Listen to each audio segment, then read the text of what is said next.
Hi friends, welcome to AFH kitchen. ఈరోజు మనం తయారు చేసుకోబోయే రెసిపీ ఉర్లగడ్డ పళ్ళెం అండి. ఇది దోశలోకి, చపాతీలోకి, రొట్టెలలోకి చాలా టేస్టీగా ఉంటుంది. దీన్ని ఎలా తయారు చేసుకోవాలో చూద్దాం. దీనికి కావాల్సిన పదార్థాలు: ఉడకబెట్టుకున్న ఉర్లగడ్డలు, ఉల్లిపాయ ముక్కలు, కరివేపాకు, కొత్తిమీర, పచ్చిమిర్చి. కావాలంటే మీరు మిక్సీకి కూడా పట్టుకోవచ్చు. నేను కట్ చేసుకున్నానండి. పోపు దినుసులు, పసుపు, ఉప్పు. స్టవ్ మీద కడాయి పెట్టుకొని అందులోకి తగినంత నూనె వేసుకొని, నూనె కొద్దిగా వేడయ్యాక చూడండి ఆయిల్ వేడైంది. ఇందులోకి పోపు దినుసులు వేసుకుందాము.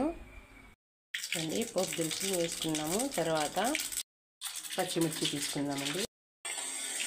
పచ్చిమిర్చి వేసుకున్నామండి. పచ్చిమిర్చిని కొద్దిగా సేపు ఉప్పు, పసుపు వేసి ఫ్రై చేసుకోవాలండి.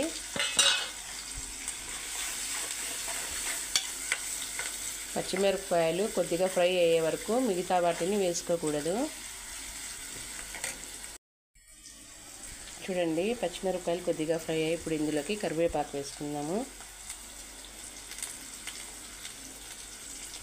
చాలామంది పచ్చిమిరపకాయలు వేసిన వెంటనే ఉల్లిపాయ ముక్కలు, కొత్తిమీర, కరివేపాకు వేస్తారు. అలా వేయకూడదండి. లైట్గా పచ్చిమిరపకాయలు కొద్దిగా ఫ్రై అయితేనే పచ్చివాసన పోతుంది.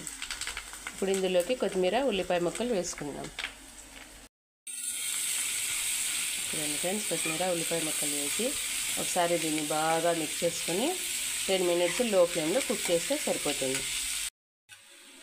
చూడండి 10 నిమిషాల తర్వాత ఉల్లిపాయలు బాగా వేగాయండి. ఇప్పుడు ఇందులోకి మనం ముందుగా ఉడకబెట్టుకున్న ఉల్లగడ్డల్ని కూడా వేసేద్దాం. వేసి దీన్ని మ్యాష్ చేసుకుందాం. చూడండి ఫ్రెండ్స్, ఉల్లగడ్డ పళ్ళెం రెడీ అండి. నేను ఉడకబెట్టేటప్పుడే దాని స్కిన్ని తీసేసి ఉడకబెట్టుకుంటాను. ఎందుకంటే అలా ఉడకబెట్టుకోవడం వల్ల 8 గంటలు 10 గంటలు ఇది చెడిపోకుండా ఉంటుందండి. చాలామంది ఏం చేస్తారంటే ఉర్లగడ్డ స్కిన్ పెట్టే ఉడికించి మళ్ళీ చల్లనీళ్ళు వేస్తారు, కాబట్టి అది త్వరగా చెడిపోతుందండి. డైరెక్ట్గా ఒకటేసారి మనం ఆలుని శుభ్రం చేసుకొని ఉడకబెట్టుకుంటే ఒక 8 అవర్స్ వరకు చెడిపోకుండా ఉంటుందండి. చూడండి ఉర్లగడ్డ పళ్ళెం రెడీ అండి. తినండి, ఆరోగ్యంగా ఉండండి. నా ఛానల్ని దయచేసి లైక్ చేయండి, షేర్ చేయండి, సబ్స్క్రైబ్ చేసుకోండి ఫ్రెండ్స్.